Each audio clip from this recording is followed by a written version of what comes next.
আমার একজন Singaporean friend আছে, স্টুডেন্ট, বাংলাদেশ থেকে গিয়েছিল আর ওখানে পড়াশোনা করছে, এখন একটা জবও করছে। তো সিঙ্গাপুরের কস্ট অফ লিভিং কিন্তু অনেক বেশি বেশি বেশি।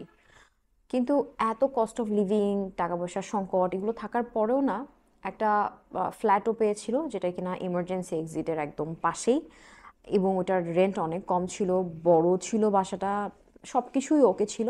তো যখন আমরা কথা বলছিলাম যে তুই এই বাসাটায় উঠতেছিস না কেন, তখন ও একটু দ্বিধাদ্বন্দ্ব বোধ করতেছিল আর আমাকে বলতেছিল যে না, এটা যতই কম দামি হোক বা যাই হোক না কেন, আমি এটাই উঠবো না।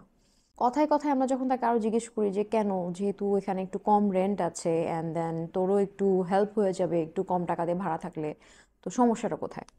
তখনও একটা কাহিনী আমাদের সাথে শেয়ার করে যেটা কিনা ও ওখানকার লোকালস, দেন ওরও ওখানে ফ্রেন্ড হয়েছে, তাদের কাছ থেকে শুনেছে। অ্যান্ড অনেক সময় হয় যে আমরা চোখে একটা জিনিস দেখতেছি না, তো জিনিসটাকে বিশ্বাস করতে একটু একটু কেমন যেন লাগে না? কিন্তু সব সময় কি আপনি চোখে যেটা দেখেন না সেটাকে বিশ্বাস করেন না? আমরা তো অনেক কিছুই চোখে দেখি না, কিন্তু তারপরও এমন অনেক কিছু আছে যেটাকে আমরা বিশ্বাস করি। যেমন জিনকে বিশ্বাস করেন এমন কয়জন আছে, right? No one is there. So আসসালামু আলাইকুম এবং হ্যালো এভরিওয়ান, আমি Nishat from the Jeena girl. আপনাদের সবাইকে ওয়েলকাম জানাচ্ছি আমাদের আনসিনের নতুন এপিসোডে। জাস্ট গল্পের শুরুতে আমি একটা কথা বলে নিই, আমি ভাবছি যে আমরা এই আনসিন এপিসোডগুলো প্রত্যেক সোমবার দিব, যাতে আপনারা ফুল সপ্তাহে ভিডিও পেতে থাকেন। সো আপনারা একটু আমাকে কমেন্ট করে জানাবেন যে if you have any other opinion. Okay, so let's start our today story. South কোরিয়ার একজন মিড এইজ একটা ছেলে আর কি, সে মালয়েশিয়ায় চলে আসে, ওখানে এসে সে জব পায় আর কি, ওই ওই প্রেক্ষিতে আর কি সে ওখানে চলে আসে। তো ওখানে আসার পরে সে একটা ফ্ল্যাট ভাড়া নেয়, অ্যান্ড দেন ওখানে যেহেতু তার কেউ নাই, আর এটা আর একটা প্রবলেম হচ্ছে, সে কোরিয়ান একজন আর এটা একদম মালয়েশিয়া, সো অনেক কিছু ডিফারেন্স। ফ্যামিলি নাই, ফ্রেন্ডস নাই, প্রথম দিকে সে খুব লোনলি ফিল করতো। এই লোনলিনেসটা কাটানোর জন্য সে একটা ইউটিউব চ্যানেল খোলে। অ্যান্ড তার মাথায় এটাও ছিল যে আমি প্রতিদিন কি করব না করব, ওরকম কোনো প্ল্যান ভিডিও না, বাট একটা ডেইলি লাইফের একটা ভিডিও করার তার ইচ্ছা ছিল। অ্যান্ড অলসো তার কাছে মনে হয়েছে যে এটা করলে তার যে লোনলিনেসটা সেটা হয়তো অনেকটা কাটবে। আর যদি কি না এটা ভালো মতো চলে যায়, তাহলে তো একটু এক্সট্রা ইনকামও হবে। প্রবলেম কোথায়? বিকজ কস্ট অফ লিভিংয়েরও তো একটা ব্যাপার আছে। তার বাসার, তার প্রথম ভিডিওটা এরকম ছিল যে যেখানে ও আর কি তার ফুল বাসাটা আর কি দেখাচ্ছে যে কীরকম বাসা নিছে, কি করতেছে না করতেছে। তার বাসাটা খুবই সুন্দর, ছিমছাম পরিপাটি একটা বাসা, ছোট একটা বাসা, একদম ইমার্জেন্সি এক্সিটের যে সিঁড়িটা একদম ওইটার পাশেই, অ্যান্ড সাউথের দিকে মুখ করা, একজনের জন্য পারফেক্ট একটা বাসা। তো তার প্রথম ভিডিওটাই এটা ছিল। সে খুবই আউটগোয়িং একজন মানুষ ছিল, যার জন্য সে তার অফিসে যে সবাইকে ধরে ধরে জিজ্ঞেস করতো, তাই তোমার ভিডিও দেখছো, তাই তোমার ভিডিও দেখছো। তো এরকম করতে করতে ওখানে আর একজন কোরিয়ান একজন সিটিজেন ছিল। তো যেহেতু সেও কোরিয়ান, উনিও কোরিয়ান, তো তাদের মধ্যে সম্পর্কটা একটু ভালো ছিল।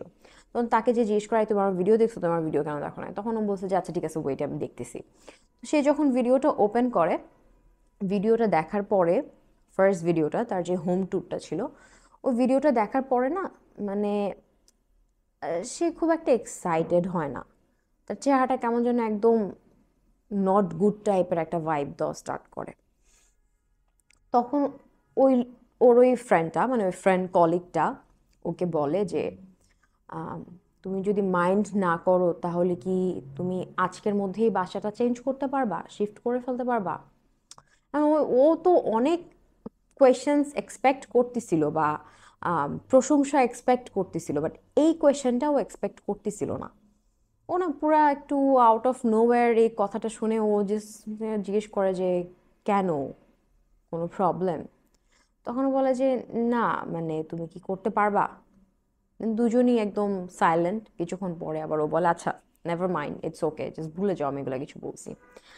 ও না ভাবে যে ইমার্জেন্সি এক্সিটের এখানে বাসা নেওয়াটা ওর ওই ফ্রেন্ডটা পছন্দ করতেছে না, এই জন্য হয়তো, কারণ ওইখানে অনেকেই তো যাওয়া আসা করে, সো একটা নয়েজের একটা ব্যাপার আছে।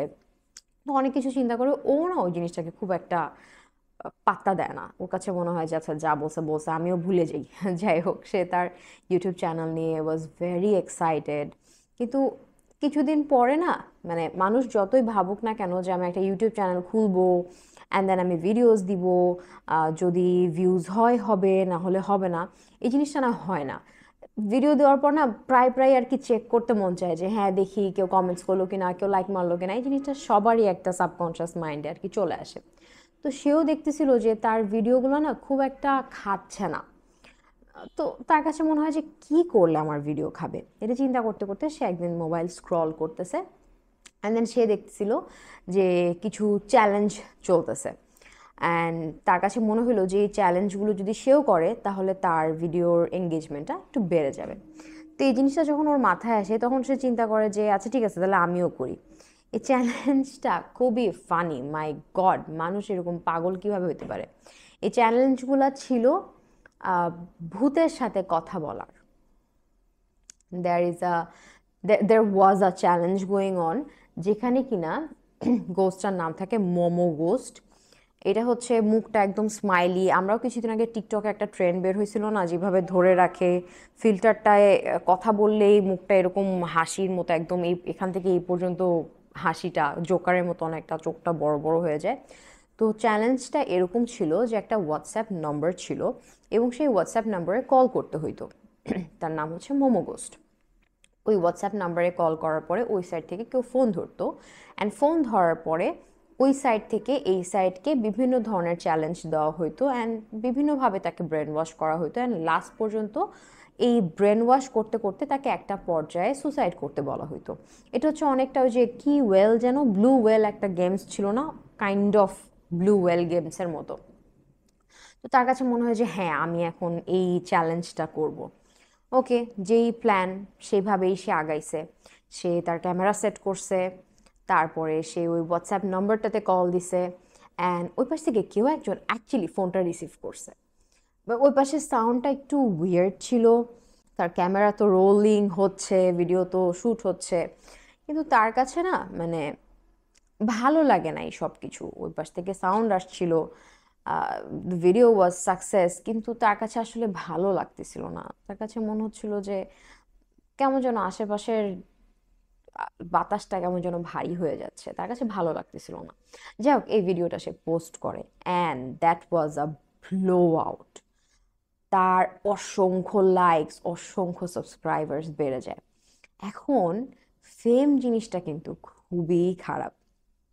এখন সে নেক্সট প্ল্যান করে যে ওকে, এটা তো আমি করলাম, আমার নেক্সট চ্যালেঞ্জ হবে আমি ভূতের সাথে, মানে মানুষের চিন্তা ভাবনা দেখেন, আমি ভূতের সাথে কানামাছি খেলবো। তো এখানে এই চ্যালেঞ্জটা এরকম যে আপনি গোস্ট সামন করে বলে না, এটা হচ্ছে অনেকটা এরকম, গোস্ট সামন করতে হয় এবং সেখানে তাকে বিভিন্ন ধরনের রিচুয়ালস করতে হয়, অনেকটা ব্ল্যাক ম্যাজিক টাইপেরই বলতে পারেন। তো তার প্ল্যান ছিল ওই দিন সে যেটা করার প্ল্যান করতেছিল সেটা হচ্ছে প্রথমে সে তো তার ক্যামেরা ট্যামেরা সব কিছু সেট করছে, করার পরে সে তার নখ কাটছে, চুল কাটছে, দেন ওইটাকে একটা কাগজের মধ্যে প্যাঁচাইছে, দেন ওইটাকে আবার সুতা দিয়ে প্যাঁচাইছে, যেন পরে সামনে রাখছে। দেন সে একটা জীবন্ত মুরগি নিয়ে আসছে, বিকজ ওই জীবন্ত মুরগিটাকে বলি দেয় না, বলি দেওয়ার একটা প্ল্যান ছিল তার। তারপরে সে পুরো রুমের লাইট টাইট অফ করে দেয়, মোমবাতি জ্বালায় ফেলে, ভিডিও চলতেছে।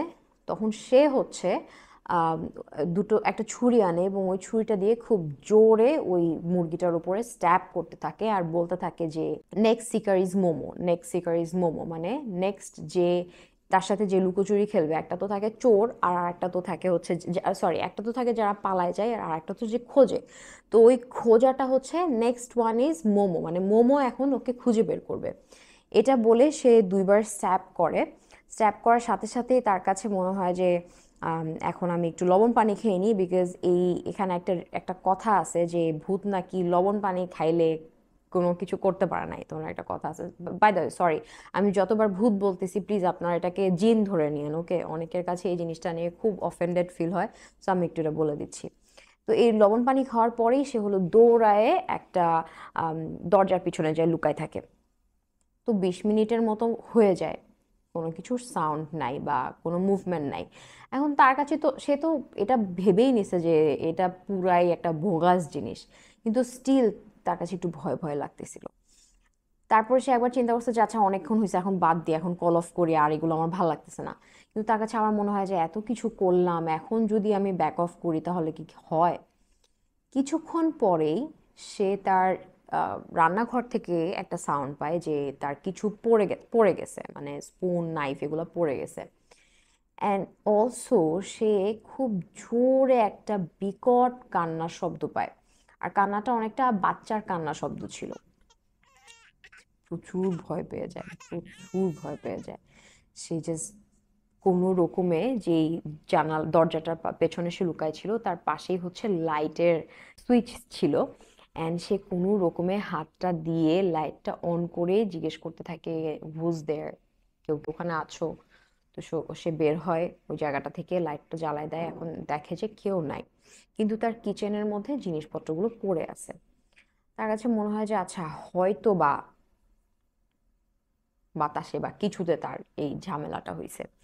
এটা বলার পরে সে একটু বাহিরে আসে, মানে রুমের মাঝে আসে যেখানে সে ওই কাজগুলো করতেছিল। আশেপাশে তাকাইতে থাকে, দেয়ার ওয়াজ নাথিং। কিন্তু তার কাছে মনে হয় যে তার পাটা কেমন যেন ঠান্ডা হয়ে যাচ্ছে। সে খুব সাহস করে নিজেকে বারবার বলতে থাকে যে না, ইটস ইটস অল লাইক, এরকম হয় না, এটা কি সত্যি হয় নাকি। সে এরকম বলতে বলতে বলতে বলতে নিচে তাকায়, আর নিচে তাকায় দেখে যে তার ফ্ল্যাটটা পানিতে ভরে গেছে। আর তার কাছে মনে হয়, ও মা, এটা কোত্থেকে আসলো। কিন্তু মালয়েশিয়া কিন্তু হিউমিডিটির জন্য অনেক পরিচিত ছিল, হ্যাঁ। তো তার কাছে মনে হয় যে হয়তো কিছু একটা হয়েছে যার জন্য পানি আসছে। তারপর সে তো লাইট জ্বালাইছে, হ্যাঁ, লাইট জ্বালাই তো এখন আশেপাশে তাকাচ্ছে। তাকায় যেই দেয়ালগুলা তার রুমের, ওগুলো তো সব ওকে ছিল, কোনো কিছু প্রবলেম ছিল না। হঠাৎ করে সে দেখে দেয়ালে ব্ল্যাক ব্ল্যাক ছোপ ছোপ পড়ে গেছে, অ্যান্ড যে দেয়ালটা কখনোই কোনো প্রবলেমেটিক ছিল না, সেগুলো তো ড্যাম পড়ে গেছে। কেমন যেন মনে হচ্ছে অনেক পুরানো একটা বাসা, এর দেখে মনে হইতেছে যে বাসাটা কেমন যেন পচে গেছে খুব অল্প টাইমের মধ্যে। সে খুবই ভয় পেয়ে যায়, সে সাথে সাথে এসি ছাড়ার চেষ্টা করে যাতে এই পানিটা আর কি শুকানোতে যাতে তাকে হেল্প করে। এসিটা ছাড়ার সাথে সাথে এসি দিয়ে পুরো বরফের কুচি কুচি কুচি কুচি করে বের হইতে থাকে, এটা ইউটিউবের ভিডিওতেও আছে। জানি না ওটা সরাই ফেলছি কিনা। সে দেখে যে ওরকম ছিঁড়ে ছিঁড়ে বরফ পড়তেছে, সাথে সাথে এসিটা অফ করে দেয়। ওই দিনকার রাত সে কোনো রকমে পার করে দেয়। তারপরে বেশ কিছুদিন পরে সে একদিন চিন্তা করে যে সে লাইভ স্ট্রিম করবে, এবং সে লাইভ স্ট্রিম করতে যাচ্ছিল। ও বাই দ্য ওয়ে ওই ভিডিওটাও কিন্তু সে পোস্ট করছিল, অ্যান্ড ওইটাও পুরো ব্লো আউট, খুবই পপুলার হয়ে যায়, খুবই ফেমাস হয়ে যায়। ওকে, এখন সে হচ্ছে লাইভ স্ট্রিম করবে। সেম, তার ক্যামেরা রোল অন করে, ভিডিও ওপেন করে, অ্যান্ড দেন সে আর কি সবাইকে বলা স্টার্ট করতে থাকে যে তার সাথে আসলে কি কি হচ্ছিল। কথা বলতে বলতে হঠাৎ করে কারেন্ট চলে যায়। তার কাছে মনে হচ্ছিল এটা কি, মানে সব জায়গায় কারেন্ট চলে গেছে, ব্ল্যাক আউট হয়েছে। সে দৌড়ায় বারান্দায় যায় দেখার জন্য, অ্যান্ড তার তো এক্সপেকটেশন এটা ছিল যে সে দেখবে যে চারিদিক অন্ধকার, বাট সে দেখে যে না, শুধু তার বাসাটাই অন্ধকার, সব জায়গায় ঠিক আছে। সে তো প্রচুর ভয় পেয়ে যায়, রুমের মধ্যে দৌড়ায় আসে, মোবাইল নেয়, সে হেল্পলাইনে ফোন দেওয়ার চেষ্টা করে, সিকিউরিটিতে ফোন দেওয়ার চেষ্টা করে, বাট বারবার সিগন্যাল পাচ্ছিল না। অ্যান্ড একটা টাইমে সে চিল্লাইতে থাকে যে কেউ আমাকে একটু হেল্প করো, হেল্প মি বলতে বলতে সে ওখানে অজ্ঞান হয়ে যায়। আর সে জানে না যে সে কতক্ষণ অজ্ঞান ছিল, কিন্তু যখন তার জ্ঞান ফিরছে, তার জ্ঞান ফিরছে আসলে একটা শব্দে, কেমন যেন একটা খাওয়ার শব্দ, হ্যাঁ। তো সে আস্তে আস্তে তার চোখ খুলে, চোখ খোলার পর দেখে যে না, সে পড়ে আছে, আশেপাশে অনেক ঠান্ডা হয়ে আছে। সে এদিক ওদিক তাকায় থাকে যে কোথা থেকে আসলে শব্দ হচ্ছে। তখন তার মনে হয় যে তার পেটের কাছ থেকে কোনো শব্দ হচ্ছে। সে আস্তে, মানে সে তো পড়ে গেছিল, তো আস্তে করে উঠে সে দেখার চেষ্টা করতেছিল যে আসলে কি হচ্ছে। And the scene was horrible. সে দেখে কিছু একটা তার পেটের উপর একদম এভাবে ঝুঁকে আছে, অনেক বড় লম্বা কালো চুল। ও যখন সে তাকায় তখন তো ওই জিনিসটাও তার দিকে তাকায়। ফেসটা ছিল ভয়ঙ্কর, চোখটা লাল ছিল, অ্যান্ড ওই লিপসটা এখান থেকে এভাবে জোকারের মতো স্মাইলি ফেস দেওয়া। তার পেটের ভিতর থেকে নাড়ি ভুড়ি বের করে ওই জিনিসটা খাচ্ছে, সো ওই শব্দে তার সেন্স আসছিল। ওইটা দেখে ও তো আবার ফেইন্ট হয়ে যায়। ততক্ষণে ওই পাশ থেকে দরজায় খুব জোরে জোরে জোরে জোরে জোরে নক করতেছে কেউ একজন, মানে অনেকক্ষণ হয়ে গেছে, আবার ফেন্ট হয়ে যাওয়ার পর অনেক নক করতেছে। সে কোনো রকমে তখন তার আবার ওই মানে অজ্ঞান হয়েছিল ওখান থেকে উঠে উঠে তার ফ্রেন্ডের মানে দরজা খুলে and দেখে তার ফ্রেন্ড তাকে দেখে বলে যে তোর কি হয়েছে, তোকে এরকম দেখা যাচ্ছে কেন, মানে ওই যে ওই কলিগটা। তখন ওর মাথায় আসছে যে হ্যাঁ, কি হয়েছিল আমার, আমি এরকম একটা স্বপ্ন দেখছিলাম। সে সাথে সাথে তার পেটে হাত দেয়, পেটে হাত দিয়ে দেখে যে না, কে অ্যাটলিস্ট বাহির থেকে তো everything is okay. And then ওর ফ্রেন্ডকে সব কিছু বলার পরে ওর ফ্রেন্ড বলে যে হ্যাঁ ওকে ফাইন, আমি একজনকে চিনি যে কিনা আমাদের এই প্রবলেম থেকে সেভ করতে পারবে। তো সে হচ্ছে একজনকে ডাকে যে হলো এইসব রিচুয়ালস করে, লাইক জিনের প্রবলেম হলে রিচুয়ালস করে এবং ওই জায়গাটাকে ফ্রি করার ট্রাই করে। সে ওখানে আসে, আসার সাথে সাথেই তার মুখ চোখ কালা হয়ে যায়, লাইক রুম দেখার সাথে সাথেই মুখ চোখ কালা হয়ে যায়। তারপরে সে বিভিন্ন ধরনের রিচুয়ালস করতে থাকে, বিভিন্ন ধরনের ভার্স পড়ে ফু দিতে থাকে। দেন ওকে জিজ্ঞেস করে যে ফুল কাহিনীটা বলো। সে বলে সব কিছু from A to Z everything. তখন ওকে ওই লোকটা থামায় বলে যে হোয়াট, তুমি এখানে গোস্ট সামান করছো? তখন ওই লোকটা আস্তে আস্তে মাথা নাড়ায় অ্যান্ড বলে তুমি দেখতে পাচ্ছ না রাইট, বাট এখানে ইমার্জেন্সি এক্সিট। লোকটাও ইমার্জেন্সি এক্সিটটা দেখায় বলে। ওই লোকটাও তাকায় থাকে বিকজ ও তো আসলেই বুঝতেছে না। তখন লোকটা ওকে সব কিছু বলে যে ইমার্জেন্সি এক্সিটকে আসলে ডোর টু ইভিল ওয়ার্ল্ড বলা হয়, এবং এই জায়গাটা হচ্ছে খারাপ জিনিসগুলা এই ইমার্জেন্সি এক্সিটগুলাকে এই আমাদের দুনিয়ায় আসার একটা রাস্তা হিসাবে আর কি নেয়। এবং সে জুন মাসের 1 তারিখে এই গোস্ট সামন করছিল। জুন মাসের 1 তারিখ হচ্ছে মালয়েশিয়া, সিঙ্গাপুর এই টাইপের এশিয়ান সিটিসগুলোতে বা এশিয়ান কান্ট্রিজগুলোতে ওই দিন, যেই দিন তারা চিন্তা করে যে জুনের 1 তারিখ থেকে 30 তারিখ পর্যন্ত এই পুরা মান্থটা যারা মারা গেছে বা তাদের যে অ্যানসেস্টার্স আছে, তারপর বিভিন্ন খারাপ জিনিসপত্র রোম অ্যারাউন্ড করা স্টার্ট করে 1 তারিখ থেকে। ওরা না এই টাইমে অনেক ধরনের পূজা করে, যারা এসবে বিশ্বাস করে, বা ঘরের বাহিরে অনেক ফ্রুটস রেখে দেয়, খাবার রেখে দেয়, অনেক কিছু রাখা দেয় আর কি। কিন্তু ওই 1 তারিখ থেকে 30 তারিখের মধ্যে এই সব জিনিস করে ভালো জিনিসের সাথে খারাপ জিনিসও আসে। ও হচ্ছে খারাপ জিনিসগুলোকে ওর বাসায় আমন্ত্রণ জানাইছে। অ্যান্ড ওই লোকটা বলে যে তোমার বাসায় একটা না দুইটা না, ইটস লাইক হাজার হাজার এরকম খারাপ এনার্জিতে ভরা, তোমার এই বাসা চেঞ্জ করতে হবে।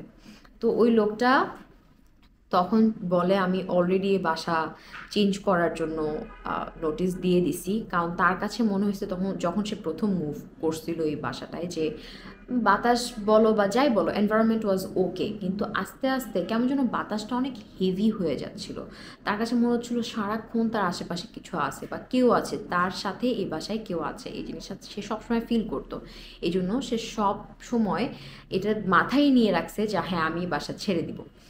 তখন ওই প্রিস্টটা হচ্ছে বিভিন্ন ভার্স পড়ে ফু দিতে থাকে অ্যান্ড দেন ওখানে পানি ছিটায় দিয়ে থাকে, কিন্তু সে বলে আমি যতই যা করি না কেন এই জায়গাটা সেভ হবে না, বিকজ তুমি তো এদেরকে আমন্ত্রণ জানাইছো, তারা নিজেরা আসে নাই। এই কথা শুনে ওর পুরা মাথা নষ্ট হয়ে যায় যে আমি কি করছি। ওর পুরা ঘরের দেয়ালের ভেতরে ফাটল ধরে গেছিল অ্যান্ড দেন ও টিপলে পানি বের হইতো, মানে ভয়ঙ্কর একটা অবস্থা। ফর্চুনেটলি প্রিস তো এসে এসব যখন পড়ে যায় তারপর একটু মানে প্রবলেমগুলো একটু কমতে থাকে, এবং সে ফর্চুনেটলি ওই বাসাটা সে সেল করতে পারে এবং পরবর্তীতে সে আর একটা বাসায় মুভ করে।